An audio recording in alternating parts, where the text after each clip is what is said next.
Where do you guys stand on BMI? hmm I think BMI is a ridiculous scale. Right now as I'm sitting here, I'm 5'11" and a half. I'm gonna give myself the half, and hmm about 210, right? Yeah. Yeah, And you'd be clearly obese by the BMI scale, it's which so I'm guessing you're ridiculous. not. Yeah. Yeah. So it's saying that I'm obese. Like, where Yeah. do you guys stand on that? Are you guys Sure. running for No, I that? mean, everybody hates it, and that's why we built this company. It's Yeah. not a good measure. And we see this all the time. You can start to train and get healthy, change your diet, and actually the weight on the scale doesn't move or maybe even goes up because you're changing to muscle. And it can be extremely frustrating and demotivating to track only your weight, which is what BMI tracks.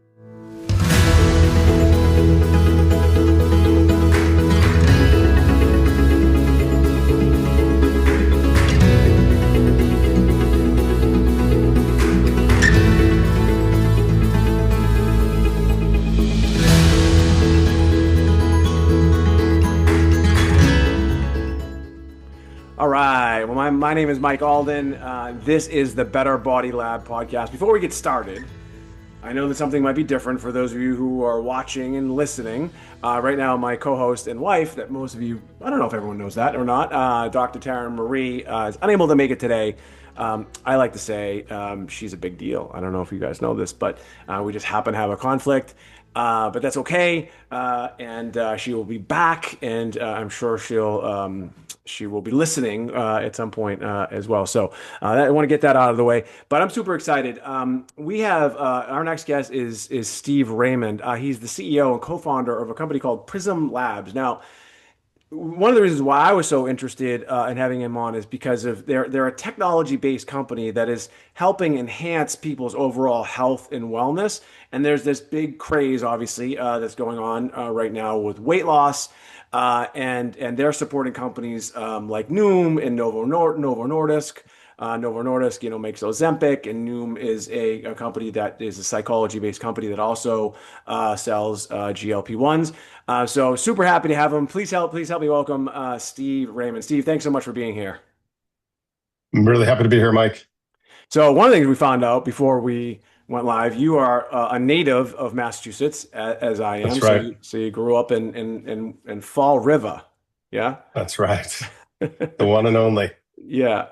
So you have a pretty diverse background, not just in like health and wellness, but a tech background, a music background. If you could kind of give our viewers and listeners a little, kind of a Reader's Digest version of your background, and then kind of how we got here today.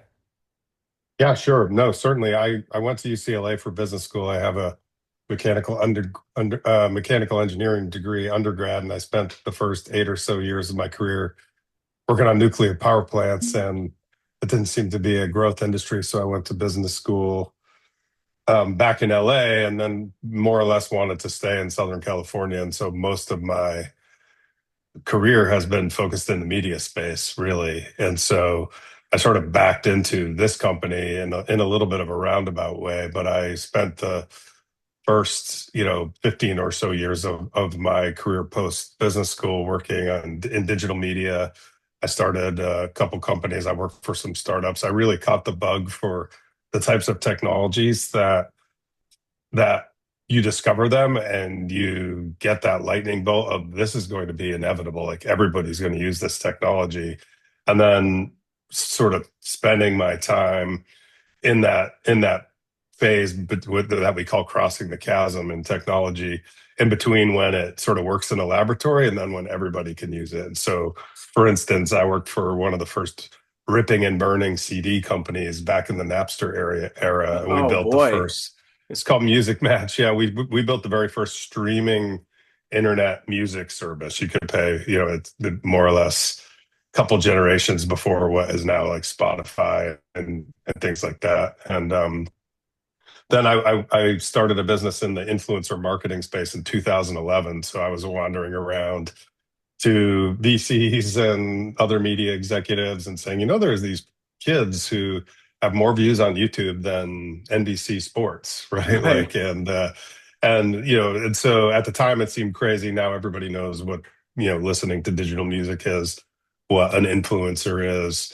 And then the company that I worked in one space that seemed inevitable but didn't get there, which was the VR space, right? That was a vision that sooner or later we'd all be spending part of our days in these VR headsets. And the problem I was looking at was putting humans in there, and so holograms, Yep. more or less, and surrounding people with cameras and figuring out how to turn their performances into digital assets. And that business was exciting and fun to last, that we had to end up closing it, but it got me into computer vision, into AI and neural networks, which was a technology needed to do that.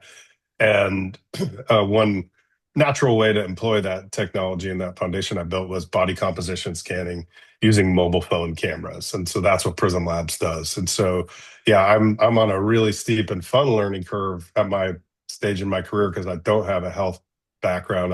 I never built, I've never gotten FDA approval for a device. I've never done a lot of the things that I'm going to have to do in this company. But it always comes down to good people in tech and good product instincts, and that's serving me well here.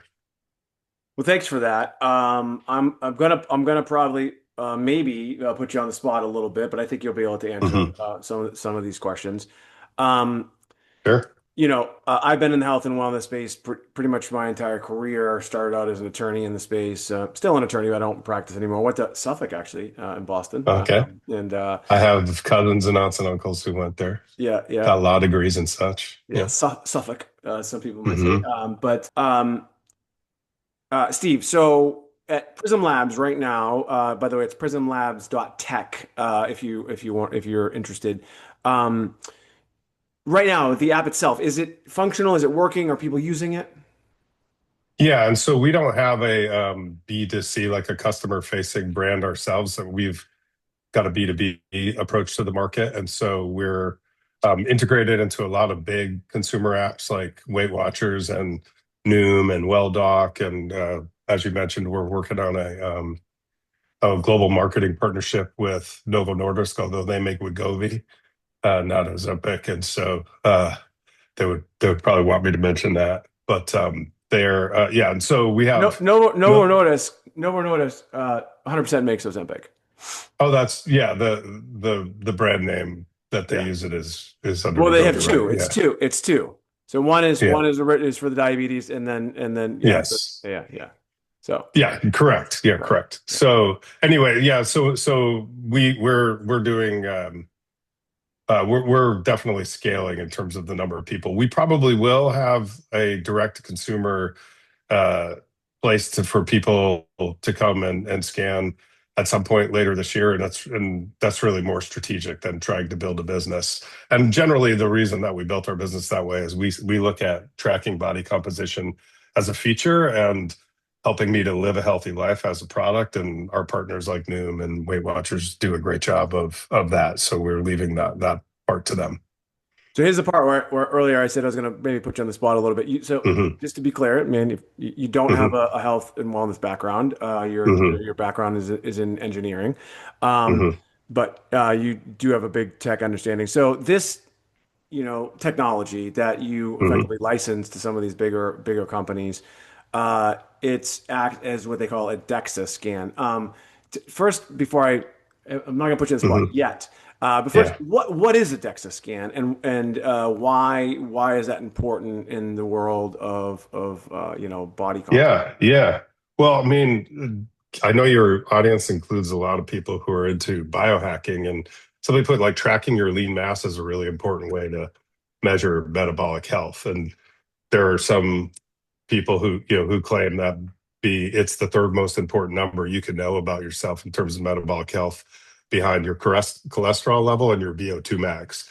And all three of those things have traditionally been difficult to measure. So most people don't have a way of keeping track on a day-to-day basis of what those numbers are. Dexa is a big machine. They're made by General Electric. They cost tens of thousands of dollars, and they use X-rays to scan your body. Takes 20 minutes, half an hour. They scan your body, and then they estimate your body fat percentage based on those X-ray scans. And so that's known as more or less the gold standard of body composition measurement. They also, because they're using X-rays, get some numbers that we can't, like bone density and things like that. But generally, it's known as the gold standard for measuring body composition. It's difficult to get access to a DEXA scan, and there's a whole bunch of reasons why most people don't use them. But that's what a DEXA does, and so it's been known as the gold standard for measuring body composition for a while now. So your application acts as a kind of a DEXA scan in your pocket. But before I talk about Hmm. that in particular, so as it relates to body fat composition, you have Hmm. the old school way of calipers, right? Yes. You could just where you know, Hmm. you could squeeze the back of your triceps or like your abdomen and your sides, and they say that's a pretty accurate way of doing it. Hmm. Um, the other way would be hydrostatic, I believe, right? So Hmm. so I think that also is pretty accurate. Yes, that's Um, very accurate. yeah, and that no one's, but no one really does it unless you're like an elite Yeah. athlete for whatever reason. You got to have a lot of equipment to do it. Yeah, I Yeah, mean, you got yeah. to be able to weigh yourself inside of a pool. Yeah, we were So, saying I went to Springfield College in Massachusetts. We're both from Mass, and they believe it or not, they actually had one there because yeah, it's a sports fitness school. So, yeah. and then what? If you could There's tell also me, bod pods, which do like air displacement okay, yep. methodology. So you go sit inside. There's Wait, I've never bioelectrical seen those impedance. before. Yeah, I don't know how many of them there are. I've never actually seen one either, but you know, Archimedes is, the eureka moment was more or less him figuring out how to, measure volume with the displacement of water. And that's how the hydrostatic one works, as well as the bod pod. So if you know Wow. the density of, you can, Huh. figure out the density of something, and that's really what you're doing, because muscle and fat have different densities. So if you know how much muscle, how much fat a person has, and how much muscle they have, it's going to add up to 100. It's that kind of math that you're Yeah, talking about. Bioelectrical impedance, which is probably the one most people that that's are the one listening I to us wanted have to get to. used. Yeah, yeah. Yeah, Tell me, so tell me that about they're that. What are running. your thoughts on that? Well, they run a current through your body, and they're using the impedance, you result of the current to figure out what is the material through which this current is passing. And the one thing to remember about, you can also use an MRI, and MRI is another way Mhm. to estimate. So that's using obviously MRIs to do it. And the thing that's important to measure about all of them is they're all estimations, right? So even a DEXA scan they actually had to put a cadaver into a DEXA scan and then do an autopsy and go match up the numbers and figure it out. That's how the science came to be. And since they're all approximations, you're going to have issues switching from one methodology to another where they're not necessarily all going to agree. And that's one of the things I've spent a lot of the last 5 years sort of explaining to people, is just how, how measuring people work and how measuring things work, and the difference between accuracy and precision, and these kinds of things. Our technology actually started with the US Navy, because they found all of those other methods to be difficult, and they just would take the circumference of your neck. And for your height and your weight, your circumference of your neck had to be below a certain number, or you couldn't get a promotion. And that's the very earliest of where what we call like 3D optical scanning based on the outside morphology of your body was shaped. And since then, we've added, the way we do it is, up until now, and then we can talk about where this is all going, but up until now, it's taking all these outside circumference measurements and then more or less regressing them against known DEXA subjects and imputing a measurement. Um, the positive thing that we have going for us is these cameras in your phones are extremely precise and extremely good. They're a really good piece of tech. And so we get very high levels of precision about what all your circumferences are. And so we can be very precise about how your body is changing. Now, you might go from our scan into a DEXA scan and into the in-body machine at your gym and get three different numbers. And it's really hard to tell you which one is right. I mean, I could probably, because I've been looking, at so many people and looking at so much data for so long, but it becomes a little bit frustrating in terms of the business All right. So to you said explain that something. over and over to people. You said something Yeah. interesting, and it's frustrating Hmm. for me too because you Yeah. mentioned like the devices at your gym. You sense an electronic frequency through your body, Hmm. from the your feet, and you can hold on to it with your hands. And like I have a Yeah. scale here, Hmm. that's just my feet, and I get on it, and I'm just like I'm like Yeah. there's no way my body fat's that high, um, Yeah. and so. But the thing I think I heard you say was all of these devices, including yours, is running a calculation. Yeah. And it's running a calculation based off of what's the Well, Dexa is baseline? usually what we use for the baseline, but even Yeah. they are. So there's two problems, right? One is that Dexas themselves, which are the gold standard, are an estimation, and the second thing is that Dexas have a precision error, and it can be intra-machine error. So different manufacturers will give you different results, and then Mhm. also the same machine will just, because the inputs, are, it's, you're measuring something. You can measure yourself back to back in a DEXA machine on the same day and get two different numbers. And so we're throwing darts at this dartboard and trying to hit the middle, but from a user standpoint, there's some frustration that can build up because of what you're talking about. And then also, like, there are some technologies, like I think the bathroom scale that you just stand on, that really aren't good enough to be claiming to be a good way to track your body composition, have created some levels of frustration. Um, and the funny thing is, and what I'll tell you how it actually works out is like, if you give any fit person or any just normal person and you measure them four ways, they're going to see the one that gives them the lowest number and say that's the one that works the best. And so there's all this bias that comes, that's sort of ego driven, that's sort of in the industry by nature, that all we can do in terms of operating our business is say, we've put, hundreds of people through laboratory testing, and here's what the numbers show. And you're right, like sometimes we're off on people, and then here's how we're fixing that over Hmm. time. And so what I will tell you is like, I pretty strongly believe that a camera-based system is going to be the one that wins. And it's really just because we're moving beyond circumferences and we're looking at the entire image now. And so we can see, can I see the different muscles in this guy's quadricep? Does he have any sort of definition in his abdomen?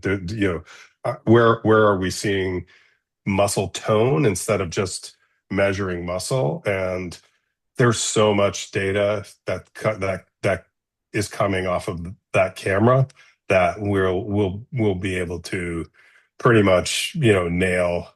We'll only be limited by the fact that DEXA scans have the precision error that they do. Hmm. It's really interesting to think about. And as you're talking, one of the things that I've done is so like my scale at home, like I know it's not right. I mean, the weight, it's weird. The weight is actually dead on. I know the Oh weight. yeah, weight's easy to Yeah, measure yeah. accurately. Yeah. Um, so what I've done, and it sounds like maybe you can give us a little insight on this, is, let's say you have one of these devices at home, the scales, and you know it's not correct, right? Maybe that can just be your baseline, right? What I mean? So Right. like, and so as you try to lean out or whatever, then it should start to go down as you start to Yes. lean out. But and Yeah. the number may not be accurate, but um, Yeah. Well, I mean, and I can tell you, like, we're working on some stuff with our partners, and they have PhD people working inside of them who are very familiar with all of these problems. And the question becomes not, is it accurate, but like, is it useful to somebody who's going on a journey to become more healthy, mhm. right? Where is the utility in this? And so it's the same thing. You might wear a Whoop band or an Apple Watch or an Oura Ring, right? Like, it's kind of garbage in, garbage out, unless the technology that's interpreting what it's seeing is sort of understanding, okay, in the context of setting goals, of assessing people, of tracking progress, of keeping them motivated, how does this work? And that's really where we want to play and where we try to focus our time. But one interesting thing about our technology is the first time you come and you do a scan, you'll just do a scan, you'll see what the number is. Well, it turns out if you're wearing a sweatshirt, we're going to overstate your body fat percentage. Why? Because we're measuring your outside circumferences, and we're going to tell you have the body fat of somebody with your body, but a sweatshirt wider, right? So when we look at the numbers of tens of thousands of people who come in and scan, we say this is strange. Like they're maintaining a really high level of lean mass compared to what we would think in a population like this. Well, it turns out the first scan overstates your body fat percentage because the second scan, like you at your home with at your home one, people are like, oh, wait a minute, I want to have a lower body fat percentage number, so I should get down to more form fitting clothing. So the rest of my scans are accurate. That first one overstates my body fat percentage. So I can't use that as the baseline when looking at how much body fat I've lost because it's going to overstate. So Well, like those are the kind of why not just like go on like boxers or something? Like why not just do that? right. That's what you do the second time from then on. So Yeah. I can, and we've looked, because we can see we can, we can see all of the input. We have AI to analyze it all, et cetera. So we can Right. see, oh, it's a common thing that people wear too much clothing on the first time because they haven't really understood what it is. People think they think maybe x-rays are coming out of their phone. They don't really know. Then they're like, oh, I see how this is going to work. And then they get it right. So it's just stuff like that that you can only learn from deploying the technology and being very focused on the problem that you're solving. It's interesting. I think about when you were telling us the story about your background in the virtual reality, the headsets you were Yeah. talking about, Yeah. holograms and things like this with the Hmm. with the camera. So it's interesting how you kind of fell into this company. Again, we're on Yeah. with Steve Raymond. He is the CEO and co-founder of Prism Labs. His company is really, really interesting. What they do, they essentially leverage technology right here. If you, for those of you who are looking, this thing right here, your phone and the cameras on your phone, and use it in a way that's going to help you kind of gauge your overall health and wellness from a body fat perspective, from a lean muscle perspective, and also from, and we haven't really talked about this when we talked about body fat, but visceral body fat. So Hmm. if you're interested and you want to learn more right now, if you go to prisonlabs.tech right now, but maybe when you're listening to it, maybe you can download it individually. Or if you're interested, we actually know the guys over at Noom as well. So you can go over to Noom and they license their technology there. Hey, the Better Body Lab podcast listeners. I want to tell you about Body Care MD. If you've been listening to this podcast, you already know we don't chase hype. We focus on what actually works, real science, real results, and real quality. That's exactly why we partnered with Body Care MD. Body Care MD is built around one simple idea: give people access to high quality, thoughtfully formulated wellness solutions without all the noise and confusion that's out there right now. Whether you're focused on weight loss, recovery, longevity, or just feeling better day to day, they're creating products that are actually designed to support your body, not just market to you. And the best part, they make it easy. If you want to check them out, go to bodycaremd.com and use code BODY25. That's BODY25 for 25% off your first order. If you've been waiting for a sign to start dialing things in, consider this your sign. So we're talking again about body fat, body composition. It can be a polarizing like discussion, right? In right now, right, where when people are talking about, having a positive body image, right? And not to body shame and all that other stuff. But, I think we're also in a place where we're starting to really understand that your body fat is important. If you have a higher body fat, you're going to have a higher incidence of cancer, heart disease, dementia. Of course, I couldn't remember dementia. Yeah. All these other ailments. Tell me, what are your thoughts on? I know, again, no, you're not a doctor, not Hmm. necessarily a healthcare professional, but visceral fat, right? We Yeah. we um, we hear about body fat.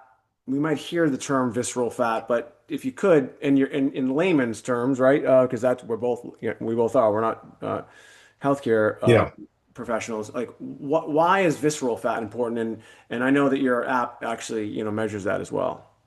Yeah, I mean, visceral fats for it's the fat that you carry around the organs in your stomach, and it's in terms of public health, there's public health, and then there's your individual health. And at the public health level, we know certain markers like visceral health are highly indicative of follow-on disease, especially like cardiac, cardiometabolic problems that you can have. They can cause a lot of complications and really lower your quality of life or shorten your expected life.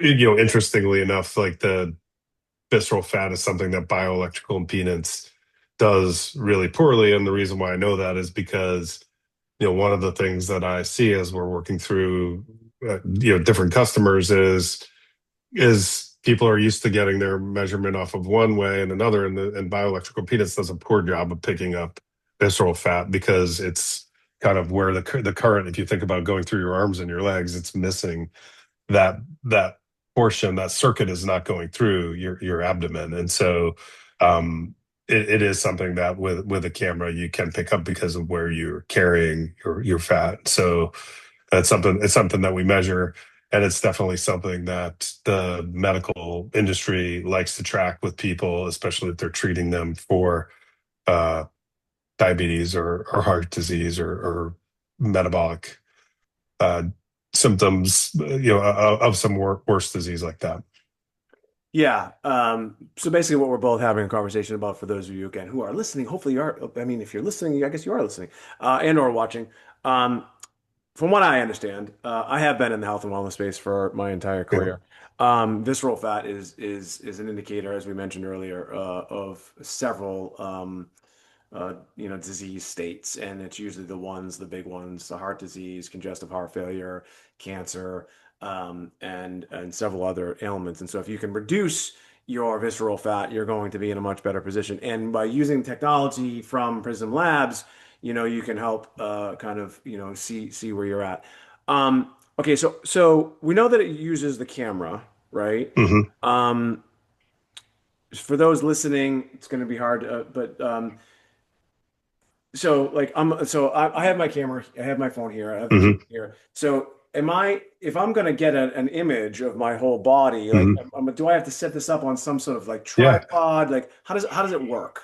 No, yeah, you just put it on a table that's waist height, so any kitchen table will do. You lean it up against a coffee can, or most of them now like a flat, like my phone that I have just has a flat cert. It'll just stand on its edge if you balance it correctly. And then we guide you through. You stand far enough away from it so your whole body's in frame, and you do one single spin, which is guided by both like on screen. You can see the front screen of your phone. We're just using the front facing camera and a voice that says, guide you through. We get you into the right position, and you just spin around. And so the thing that takes the most time is sort of getting into the right clothing. And then once you're in the right clothing, it takes about 30 seconds, of which 10 seconds is actually recording you spinning around in place. Then we take all of those photos that come off of the video and analyze those through a whole bunch of neural networks to come back with a really accurate and precise 3D model of yourself that we can measure. So we can measure every circumference that's on that 3D model of you and use those circumferences. Both they're interesting of them in and of themselves from a health standpoint. So things like waist to height ratio, waist to hip ratio are informative. There's something that can tell you a lot about how healthy you are, both personally and then as a population. But then we can also use the circumferences, like I said, to create a body fat percentage estimation for you that's very precise and trackable. So it'll see as you go through changes, it'll give you a really good idea what's going on. And then not only your total body fat, but things like visceral fat, your lean mass in your arms and legs, all of these things. And so and then like I said, what we're launching now is Body GPT, which is the second generation of our technology, where we're using not only the data that's your circumferences, but all of the data that we see, including the muscle tone. And that's really because there are corner cases, which, like you mentioned, your frustration with the bathroom scale. There are certain body types where even the outer circumferences don't tell the whole story relative to the body fat percentage. And so we had to keep pushing the tech further to be accurate there. Where do you guys stand on BMI? Mhm. I think BMI is a ridiculous scale. Yeah. At one point I was 6 feet. I think I don't know, I might be 5'11". Yeah. I don't know well. Yeah. Right now as I'm sitting here, I'm 5'11" and a half. I'm gonna give myself the half. And Mhm. about 210, right? Yeah.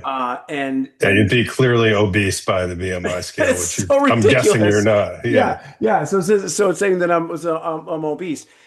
Like, where Yeah. do you guys stand on that? Are you guys Sure. running for No, I that? mean, everybody hates it, and that's why we built this company. It's Yeah. not a good measure.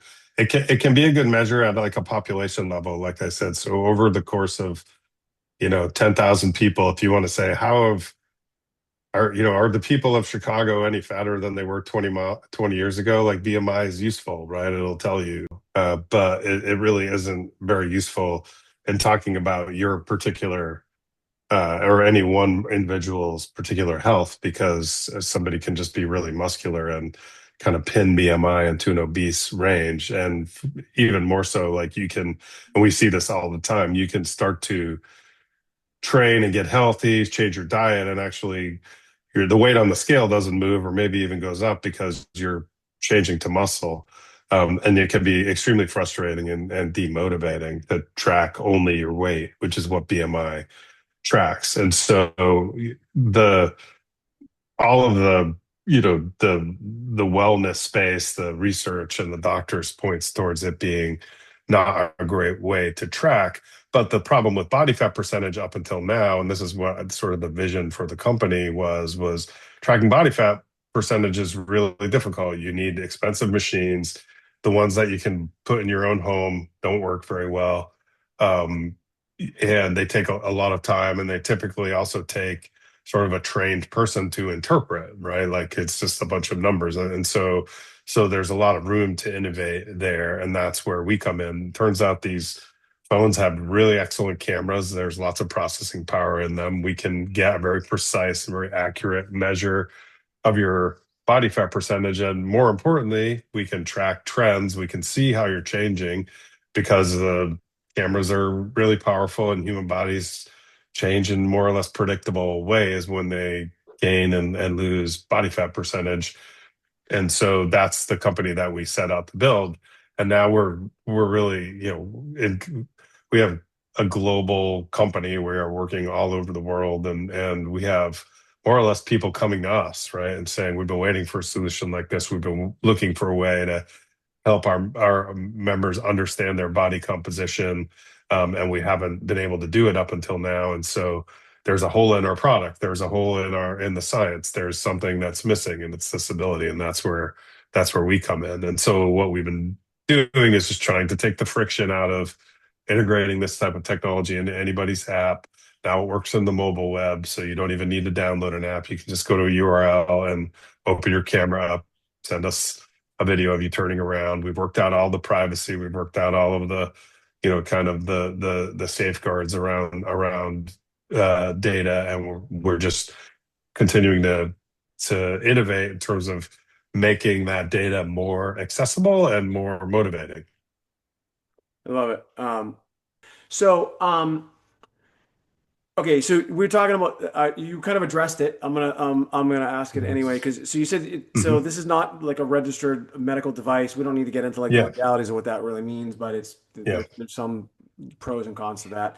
Um, Hmm. but I was thinking, when you're talking about people being vulnerable, I think to a certain degree, and having their bodies, scanned, whether Yeah, their clothes are on, but um, yeah, and then so one is like I don't believe HIPAA is involved in this. I don't think this is I don't know that this is a HIPAA thing. You could tell me. Um, And then two, like what are you doing with that data? Are you using that Mhm. data to build like your own like kind of like large language model, for lack of a better term, Yeah. or data set so that you're able to use that data to compare? Or like how is that being used? Yeah. Yeah. Well, so there's a whole bunch into that. Yeah, HIPAA is really a relationship between you and your Right, provider, right. and then it governs what they can and can't do with data. And so you can be a HIPAA patient and do a body scan using Yeah. using our technology, no problem. Well, so there is no inherent. So I guess the thing is with HIPAA protects the patient Yeah, data as it relates to in the medical in the medical field, but inherently, like right out of the gate, you said you covered that. I'd be curious what that means. yeah. So I Yeah, mean, it's quite um, kind of like technical and in depth. But what I can say is that like we started off to build this company to be a B2B to C or a SaaS business, right? And so we architected the system in such a way where we would be complying with privacy law. Then there's several kinds of privacy law that affect us. There's the medical, which would be HIPAA. There's just general privacy laws that that we're all all internet companies operate under. There's biometric privacy laws that are usually state level. So different states have different laws about what can do, and they're trying to protect you from me getting a hold of like a model of your face that now I can go and use to get money out of your bank account on your right. phone or Yeah. something like that. So there's a whole law, and we spend a lot of time with a lot of lawyers and complying with both architecturally all the like the levels of encryption that we have to have. But fundamentally, like in terms of like the data that comes to us, it is not connected to you in any way. So we don't know your name, we don't know your email address, we don't know where you live. Noom may know that, or Weight Watchers, but they don't share that with us. So and then as soon as we're done with the photographs that we use, we delete them for all of the production databases. And so what you're left with is just user ABCD on this day did a scan, and here's what his body fat percentage was. But I don't have any way to like go and look and say, oh, that was Mike, or that was Joe, or that was Okay. Jane, right? Like I Yeah. don't know, who that is. We also have a research database, and so there's a second consent that people can opt into that our partners implement, and that'll allow us to actually store separately under a whole bunch of other privacy considerations the photos, and we do use those to train our own large language models, and they're really about improving accuracy. This stuff that I talked about, where we're moving from just circumferences to all of the pixels in the phone, like that's really powerful. It's going to drive a lot of accuracy and precision gains on our side, and so we have data like that. But How the is now? other How use of how that, is I'm yeah, sorry, I didn't mean to cut you off. It's just yeah, go ahead. Yeah, sure. um before we went live, you were talking Yeah. about how quickly things are moving, right? So how is those data sets that you're compiling now, are you using it now to improve the accuracy like of your technology, or are your partners using it as well to improve the overall experience? I'm just curious if that's Yeah, but both ways are happening all the time. I mean, one of the things, so the first part of our technology is, can you get an accurate scan? Can you improve on the accuracy and the precision and training new models? There's two pieces to that, right? There's training it to be accurate, and then there's validating it, right? So I need data sets where I have a Dexa scan and I have the guy's image, and now I have a new model, and so I run the old image through the new model, and I see, did the number get closer to what his DEXA came in. And so we have lots and lots of data that we maintain in order to be able to do those kinds of things. Again, it's not tied to you. We aren't selling that to anybody. Like there's no, the use for it is to improve our systems. But the second one, which is something that we do more and more with our customers, is they start to ask the question like, how is this information helping our users, right? Like here comes a right. person, they're 40 years old, they're 70 pounds overweight, they've struggled with their weight, they're telling us these things about their lifestyle, and now maybe we're prescribing them a drug, and we're doing that 10,000 times a day, and now they're scanning and they're giving us information about what's happening, right? Were they on the right dose? Did they need that, drug at all? Did they maintain lean mass? Can we also use that information to have them track their protein macros so that we know what's going on with their diet so that we can start to close that loop? So having like a very data forward approach to business, which somebody in our business is always going to have because that is our business, is creating data, is really all about getting to that point where the software is doing really what its mission is. And I think where it's going and where the type of people who listen to this podcast are interesting, right? We're experimenting with peptides, maybe, right? We're working on stuff that hasn't even been through an FDA approval, but maybe our friend who's really fit recommended that we go on that and they had good results, right? It's like, how can software help me A/B test my life against some new therapy, like the infrared therapy that you were talking about before we joined, or some other one, and really kind of give me an approach using data so that I can really tell what's working and what isn't, so that I can focus on the things that are most important to me. And that's where, I think data has the biggest promise, and where all of these LLMs, which are really all about like helping us give software context, right? Here's how old I am. Here's how much I started off weighing. Here's what I'm eating, right? Like, what should I do next? That's the question that we are playing a small part in answering, I think, as tech and wellness and longevity start to move forward. See, I know we've been going for a little bit, but I want to ask this question. So we've been talking about Sure. body fat and using the hmm word fat. We've mentioned muscle a couple times, hmm but where does lean muscle play into the overall calculation and the benefit to the end user? In other words, Yeah. why would someone want to make sure that their muscle composition stays, higher? Because the reason why I asked that Yeah. question as well is it is becoming somewhat into the American consciousness with the GLP-1s. We hear about like muscle wasting and things like that. Yeah. Yeah. No, I mean, and I'm not the best person to probably talk about like the physiological reasons, but I do know from the data that it's very clear, that maintaining lean mass is a huge indicator of health, metabolic health, quality of life, especially as you age.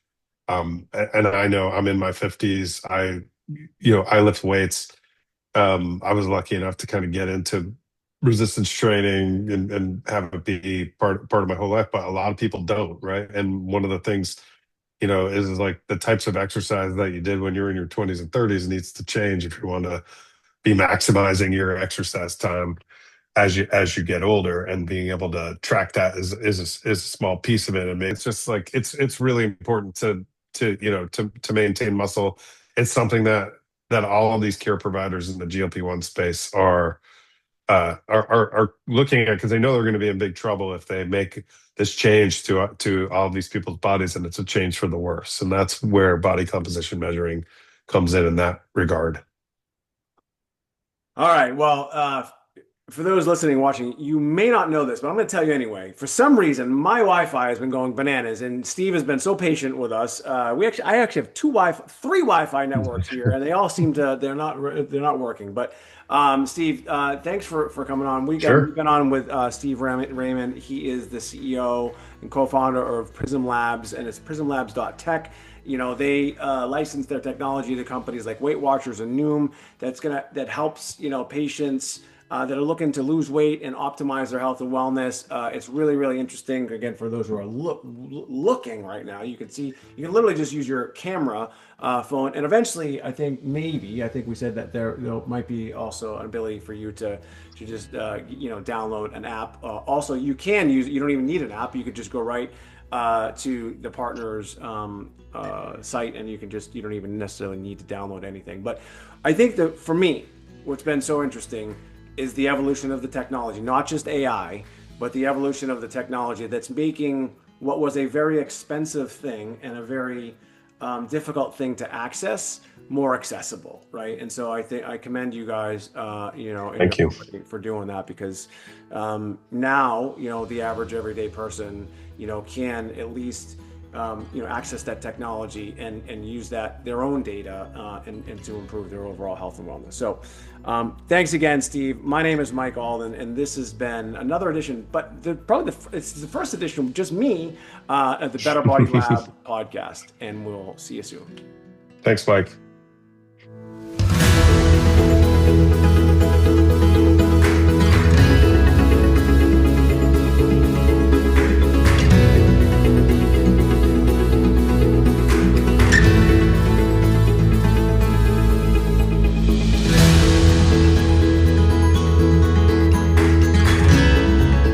If you've been listening or watching this podcast, you already know that we don't chase hype. We focus on what actually works, real science, real results, and real quality. And that's exactly why we've partnered with Body Care MD. Body Care MD is built around one simple idea: give people access to high quality, thoughtfully formulated wellness solutions with all of the noise and all the confusion that's out there right now. So whether you're focused on weight loss, recovery, longevity, or just feeling better day to day, they've actually created products that are actually designed to support your body, not just market towards you. And the best part is they make it easy. So if you want to check them out, go to bodycaremd.com and use BODY25, that's BODY25, for 25% off of your first order. Now, if you've been waiting for a sign to dial things in, this is probably it.